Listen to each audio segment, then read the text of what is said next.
नारायण नारायण नारायण श्रीमन नारायण नारायण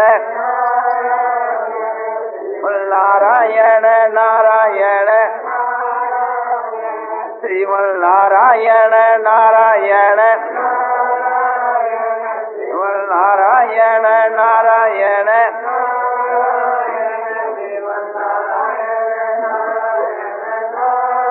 आनंदमय आनंदमय आनंदमय आनंदमय पूर्णानंद पूर्णानंद अपारानंद शांतानंद घनानंद अचलानंद ध्रुवानंद नित्यानंद बोधस्वरूपानंद ज्ञानस्वरूपानंद आनंदी आनंद आनंदी आनंद आनंदी आनंद शांति शांति शांति।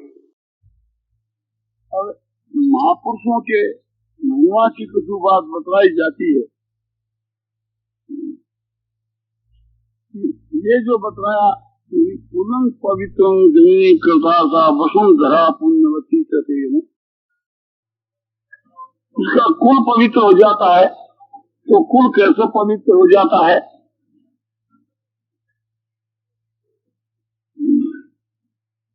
यदि वह गृहस्थाश्रम में रहता है तो कुल वालों के साथ के बीच के वहाँ उनका दर्शन भाषण सबसे से वार्तालाप ये सब होता ही रहता है समय समय के ऊपर। तो उनके संग से भी कुल ऐसा पवित्र हो जाता है, परमात्मा की प्राप्ति के सब पात्र बन जाते हैं।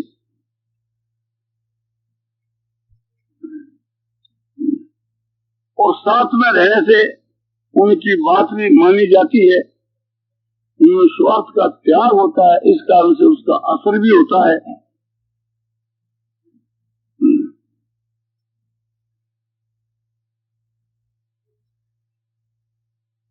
तो समझो कि उनके दर्शन से उनके गुण और आचरण और समझो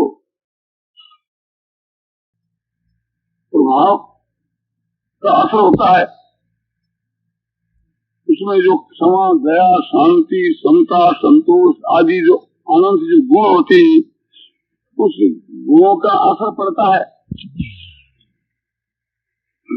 मनुष्य जैसा संग करता है ऐसा ईमान करता है, तो उसके संग का असर पड़ता है। कुटुंब के वहाँ वो कहीं जाकर के भोजन करता है तो समझो कि उसका घर पवित्र हो जाता है, और उसके यहाँ कोई आकर के भोजन करे तो भोजन करने वाला पवित्र हो जाता है। उनका जो अन्न है धन है सब पवित्र है।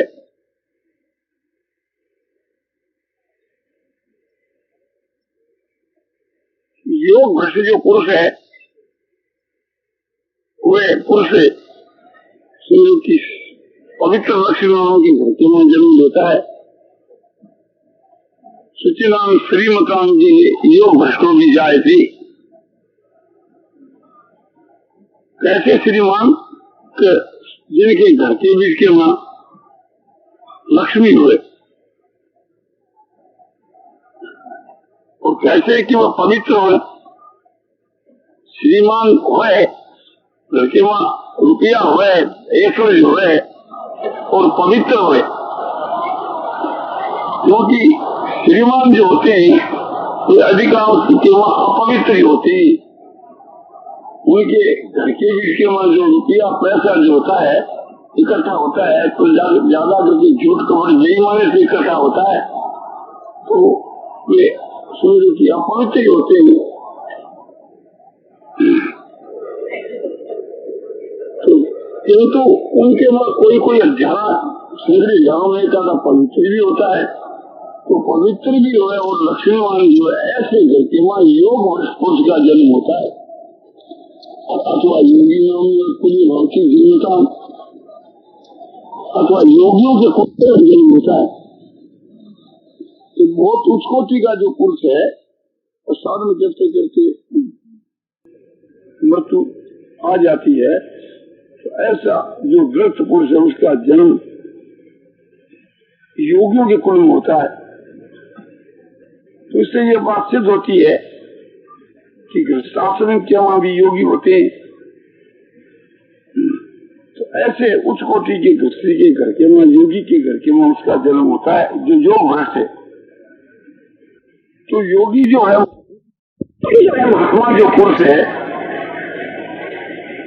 उनका जो लड़का है, उनके जो संतान हुआ करती है, ये तो उच्च कोटि के होते ही है। किंतु और भी उनके कुल के मां, कुलवे के बीच के मां जो लोग होते हैं, वे भी एक प्रकार से उनकी दया से पवित्र हो जाते हैं। उनके साथ में किसी भी प्रकार का संसर्ग होता है तो सब प्रकार से लाभ ही लाभ होता है, क्योंकि वो तो एक महात्मा पुरुष है और उसमें ज्ञानाग्नि प्रज्वलित हो रही है। इसे सारे पाप उसके तो भस्म हो ही गए, दूसरों के पाप भी भस्म होते रहते। ज्ञानाग्नि दीर्घ कर्मांग तमाहु पंडित बुधा। ज्ञानाग्नि के द्वारा जिनके सारे पाप भस्म हो गए हैं, उनको ज्ञानी जन भी पंडित कहते हैं, महात्मा कहते हैं। तो जैसे एक आग की ढेरी है और एक घास की ढेरी है, घास उड़ करके यदि आग में पड़े तो क्या हो, बोलो आग बन जाता है। और अग्नि उड़ करके घास में पड़े तो बोलो आग बन जाए, आग अपने रूप में बना लेती है। किंतु ऐसा तो नहीं होता कि घास की कोई ऐसी सामर्थ्य हो कि अग्नि को भी घास बना ले, तो लिया सामर्थ्य घास की नहीं। तो इसी प्रकार से थी ज्ञानी जो महात्मा जो पुरुष है, उनका संग जो संसारिक मनुष्यों के साथ में होता है, और संसारी जो अज्ञानी होते हैं और पाप भी उनके वहां रहता ही है, तो उनके ज्ञान और उस पाप की ये सामर्थ्य नहीं है कि एक जीवन मुक्त ज्ञानी महात्मा को अज्ञानी बना दे। साधक प्रतो से हो सकता है, किंतु महात्मा प्रसन्न नहीं हो सकता। तो क्या होता है कि वो जो अज्ञानी है, पापी है, वो ही पवित्र होकर के, असल जो ज्ञानी होकर के महात्मा हो जाता है। इस प्रकार से थी उनका संग करके के, और जो कुटुंब वाले लोग जो हैं सो पवित्र हो जाते हैं। जबकि उनके चरणों के स्पर्श से भूमि पवित्र हो जाती है। समझो कि उनके प्रभाव से थी, महात्माओं के प्रभाव से थी भूमि पवित्र हो जाती है। संसार के वहां जितने जो तीर्थ हैं, ये भगवान के संग से और महापुरुषों के संग से ही हुए हैं। उनकी तीर्थ संज्ञा जो है महापुरुषों के और समझो कि ईश्वर के प्रभाव से हुए, या पतिव्रता स्त्रियों के प्रभाव से, वो भी एक प्रकार से महात्मा ही है। किंतु परमात्मा और महात्मा दोनों को बात दे करके शायद कोई भी ऐसा तीर्थ आप नहीं बतला सकोगे। हाँ, कोई जो महात्मा हुआ नहीं, साधक है, तो साधक के प्रभाव से भी कहीं कहीं तीर्थ की संज्ञा हो जाती है, फिर महात्मा हो जाए, इसमें कहना ही क्या है। और परमात्मा के अवतार से हो जाए वो तो बात है ही। तो भगवान श्री रामचंद्र जी ने अयोध्या में अवतार लिया, तो अयोध्या एक प्रकार से तीर्थ के नाम से प्रसिद्ध है। इतना ही नहीं, जहाँ जहाँ भगवान जाकर के ठहरे, भगवान जाकर चित्रकूट में ठहरे, तो अब चित्रकूट तीर्थ माना जाता है। भगवान जाकर के नासिक में पंचवटी में ठहरे, तो वो भी इसको तीर्थ माना जाता है। जहाँ जहाँ भगवान ने मुकाम दिया उसकी तीर्थ संज्ञा हो गई। भगवान की तो बात ही क्या है। भगवान का भाई जो भरत है, भरत जी महाराज जो है, भगवान के राजतिलक करने के लिए तीर्थों का जल साथ ही ले गए थे चित्रकूट के वहां। और जिस कुएं के बीच के वहां जो रखा गया जल, वो आज ही वो कुआ जो है सो भरतकूप के नाम से प्रसिद्ध है। शायद एक प्रकार से बहुत वर्ष हो गए, एक प्रकार से अपने आसपास आपने कोई और उस जगह फिर कुआं खोद लिया हो तो ये भी हो सके, किंतु वो माना जाता है भक्तकूप के नाम से प्रसिद्ध है। और फिर भगवान वहां से चित्रकूट से विदा होकर के जहाँ जा गए वह स्थान भी तीर्थ हो गए, और उन ऋषियों के कारण से भी एक प्रकार से तीर्थ हो गए। भगवान यहाँ से विदा होकर के चित्रकूट से थी और अत्रि ऋषि के आश्रम में गए, और वहाँ अनुसुईया का आश्रम भी है। तो आज अनुसुईया के नाम से वो तीर्थ सो प्रसिद्ध है। अनुसुईया अत्रि ऋषि की स्त्री थी और वो पतिव्रता थी, और पतिव्रता के प्रभाव से ब्रह्मा विष्णु महेश ने उसके अवतार लिए थे। वो स्थान भी एक प्रकार से यहाँ मौजूद है पहाड़ों के वहां जाकर के, और वहाँ अत्रि ऋषि का भी आश्रम है और अनुसुईया का भी वहाँ स्थान है। तो आज समझो कि उसको तीर्थ मान करके लोग जाते हैं। तो अत्रि ऋषि भी बड़े उच्च कोटि के महात्मा पुरुष थे, इसलिए उनके नाम से वो आज तीर्थ प्रसिद्ध है। उसके और आगे भगवान बढ़े तो श्रवण ऋषि के आश्रम में पहुंचे, और श्रवण ऋषि भी बड़े उच्च कोटि के पुरुष थे। वे भगवान के पहुंचने के समय आप विदा हो रहे थे, और फिर और आगे पहुंचे भगवान सुतीक्ष्ण ऋषि के आश्रम में। तो सुतीक्ष्ण ऋषि का आश्रम भी उससे बढ़ करके आगे जाकर के है। सुतीक्ष्ण भी बड़े ईश्वर के भक्त हुए और बड़े ज्ञानी महात्मा पुरुष हुए, इसलिए सुतीक्ष्ण का आश्रम भी आज तीर्थ के नाम से प्रसिद्ध है। ऐसे ही भगवान और आगे बढ़े अगस्त ऋषि के आश्रम को पहुंचे। अगस्त जी भी एक ज्ञानी महात्मा पुरुष थे, और समझो उनके नाम से आश्रम आज प्रसिद्ध है। तो कहने का यह अभिप्राय है, कोई समझो कि भगवान के जाने से और कोई उस महापुरुषों के वास करने से उनकी तीर्थ संज्ञा होगी।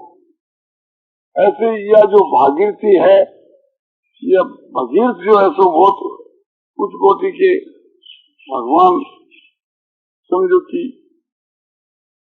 शिव के भक्त थे और भगवान विष्णु के भक्त भी थे।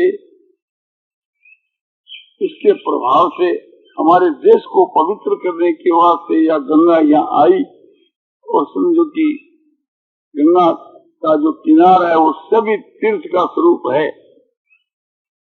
सब तीर्थों के बीच के वहाँ गंगा की बड़ी महिमा आती है। पराई शास्त्रों के बीच के वहाँ या सुरसरी है, सूर्य जो देवता है, देवताओं की नदी होने से इसका नाम सुरसरी है। और इसका नाम ब्रह्म कुंडली भी है। ब्रह्म जो ब्रह्मा जी उसके कमंडल के मां भी आ रही थी, इसलिए इसका नाम ब्रह्म कुंडली है। और शिव जी की जटा में भी रही, इसलिए इसको जटा शंकरी कहते हैं। शंकर की जटा में रहने के कारण से तो इसके बहुत से नाम है। हेतु को लेकर के यह वे सब नाम। या गंगा भगवान के चरणों से प्रकट हुई, जिस समय में त्रिविक्रम जो है, माने 52 अवतार के समय में भगवान 52 जी ने जब त्रिविक्रम रूप धारण किया, बड़ा भारी रूप धारण किया, इसमें जो की तीनों लोकों को उन्होंने नाप लिया 2 ही चरणों से। तीसरा चरण राजा बलि की मस्तक पर रखकर उसको पवित्र कर दिया था।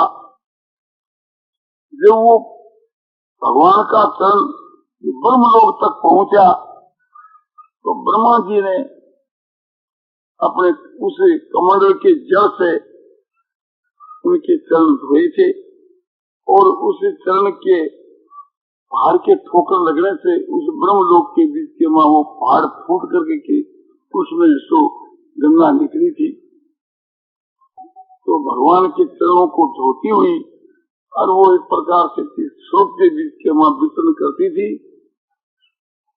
भगीरथ जी के तप के वर्ष से थी या हमारे इस देश के वहां आई,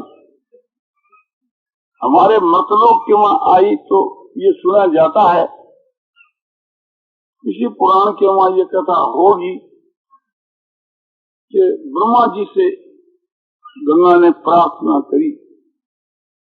ब्रह्मा जी का हुक्म आया कि तुम अपने मर्तलोक को जाकर के वहां के जीवों का कल्याण करो। तो उस समय गंगा जी ने कहा कि सब लोग मेरे माँ का स्नान करेंगे, सबका पाप मेरे में इकट्ठा हो जाएगा, तो फिर मेरी क्या दशा होगी। इस प्रकार से गंगा प्रस्ताव करके आपने विलाप करने लगी, रोने लगी, और यहाँ आने के लिए अपने दुख दर्शाया।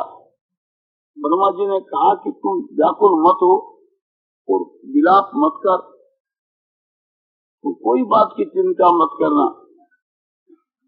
तुम्हारे में जो स्नान करने के लिए लोग आए हैं, उनमें कोई महापुरुष भी आ जाएगा, तो महापुरुष के आने से, उनके चरणों का स्पर्श होने से तुम्हारे में जितने जो पाप इकट्ठे होंगे वो सब भस्म हो जाएंगे। इस वास्ते जो महात्मा जो लोग हैं वे तीर्थों को भी ऐसो तीर्थ बना देते हैं, भूमि को पवित्र कर देते हैं, और पवित्र जो तीर्थ है उनको और पवित्र कर देते हैं।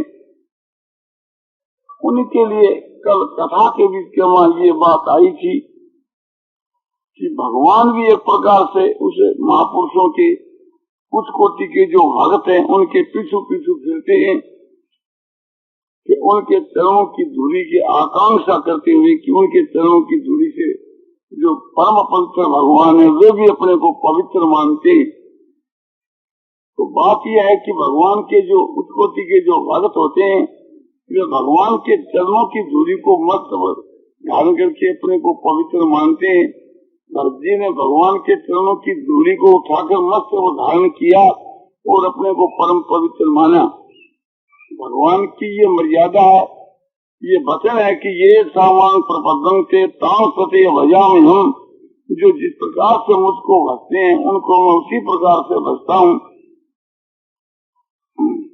तो इसका बदला भगवान एक प्रकार से कैसे चुका है, जो भगवान के चरणों की धूली को उठाकर अपने मस्त धारण करके अपने को परम पवित्र मानते हैं, अब उसका बदला तो तभी चुकाया जाए कि भक्तों के चरणों की धूली भगवान सिर पर रख करके अपने को पवित्र माने। तो भगवान तो वास्तव में सदा ही परम पवित्र है ही। ये भक्तों को मान देने के लिए भागवत के बीच के भगवान ने ये वचन कहे, उनकी महिमा बढ़ाने के लिए। तो इस बात को ख्याल में रख करके कि हम लोगों को भगवान की भक्ति निष्काम भाव से, श्रद्धा और प्रेम से करनी चाहिए। भगवान की भक्ति से सब कुछ हो सकता है। नारायण नारायण नारायण प्रेम नारायण नारायण नारायण नारायण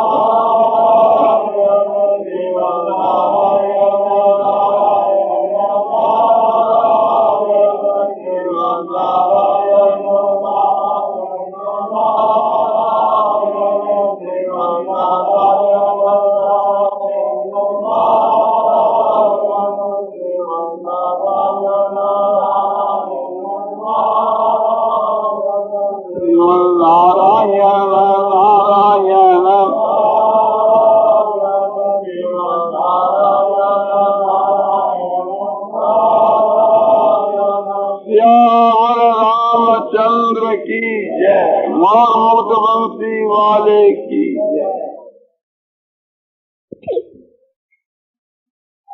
महापुरुषों की जो महिमा है वो तो अपार है,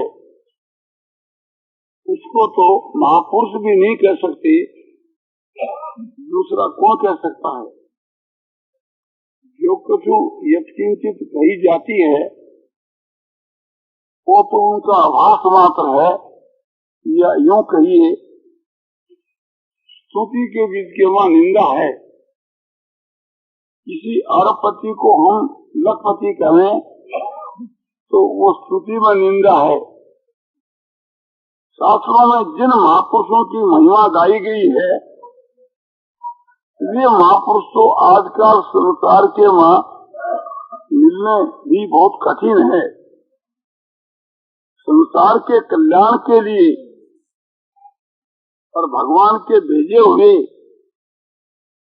अधिकार को पाकर के जो महापुरुष आते हैं, उनकी विशेष महिमा शास्त्रों के वहां मिलती है।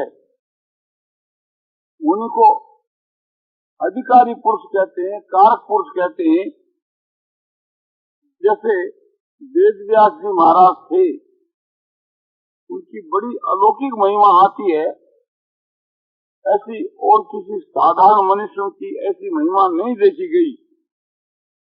महाभारत के आश्रम वार्षिक पर्व में लिखा है,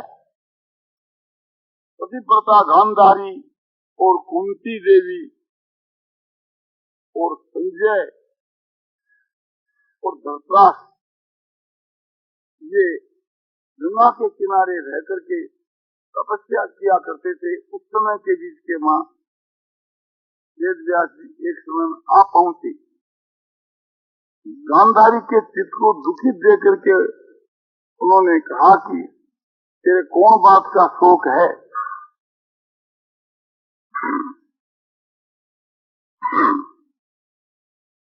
गांधारी पतिव्रता थी और पति की सेवा करती थी और तपस्या करती थी, किंतु फिर भी उसके पुत्रों का जवाई आदि का शोक उसको सताता था। उसको दुखी दे करके उन्होंने कहा कि ये तेरा शोक दूर कैसे हो, क्योंकि वह जो शोक है वो साधन के वहां विघ्न है। तो उसने कहा कि प्रभु आप महापुरुष हैं और आप चाहो तो मेरे शोक को दूर कर सकते हैं। युद्ध के वहां जो मेरे पुत्र मर गए, मेरा जवाई मर गया और मेरे कुटुंब वाले मर गए, वे मेरे दिल से दूर नहीं होते, रात दिन जलाते रहते हैं। और आप चाहो तो उनसे मिला सकते हो, तो एक बार उन सबसे मिला दो तो मैं मिलकर के मेरे इस शोक को समाप्त कर दूं। वेद व्यास जी ने कहा कि बहुत अच्छी बात है, आज रात को मैं मिला दूंगा। सायंकाल के समय में सब जगह घोषणा कर दी गई और सायंकाल के समय के बीच के वहां वेद व्यास जी जो है गंगा जी के वहां प्रवेश होकर के और मंत्र पढ़ने लगे। उस मंत्रों के बल से थी उस गंगा के वहां से वो जो 18 अक्षोणी जो सेना थी वो निकलने लगी। 7 अक्षोणी पांडवों की और 11 अक्षोणी कैरवों की। और समझो कि कोसों के बीच के वहां गंगा के किनारे उन्होंने पड़ाव दे दिया और वेद व्यास जी ने ये घोषणा कर दी कि यह सारी सेना रात भर रहेगी और किसी को मिलना हो अच्छी तरह से मिलने में प्रातःकाल सबको मैं विदा कर दूंगा। अब इसके विदा होने के बाद कोई अपने रोने न पावे, माने कोई न रोवे, जिसको जो प्यारा हो वो उनके साथ में जा सकता है। उसके साथ गंगा में डुबकी लगाने से स्त्री अपने पति के साथ में जाना चाहे तो अपने पति के विदा होने के समय में उसके साथ में डुबकी लगावे गंगा में। माता को अपने पुत्र से प्रेम हुए तो माँ अपने पुत्र के साथ में गंगा में डुबकी लगावे। यानी जिस किसी को भी अपना प्रेम हुए वो इस गंगा में डुबकी लगाने से उसके साथ में चला जाए। और ये कहा कि भाई किसी को जो कुछ मिलना हो मिल लो। और वो सारी सेना ठीक माने जिस समय में वो मरी थी युद्ध के वहां जैसा जिसका रूप और जो कि यौवन या था या जैसा जिसका एक रूप से हथियार और घोड़ा रथ वैसा का वैसा ही ठीक। जैसे भागवत के वहां वर्णन आता है कि भगवान जब ग्वाल बाल और समझो कि बछड़े बड़े थे, उस समय में उस ग्वाल बाल का वही रूप, वही अवस्था, वही स्वभाव ठीक एक प्रकार से अक्षर से थी वही। इसी प्रकार से थी समझो कि सारा खूनी सेना की जो आकृति है, गुण है, उनकी जो उनका जो रूप है ठीक वैसा ही, वही सारथी, वही घोड़े और वही रथ और वही समझो कि रथी। इसी प्रकार से थी समझो कि सारे के सारे जितने जो मरे थे वो सबकी सब सेना एक प्रकार से यूं की त्यों सब प्रकट हो गए। रात भर मिले और प्रातः काल समझो वेद व्यास जी ने मंत्रों के द्वारा उनको विदा कर दिया।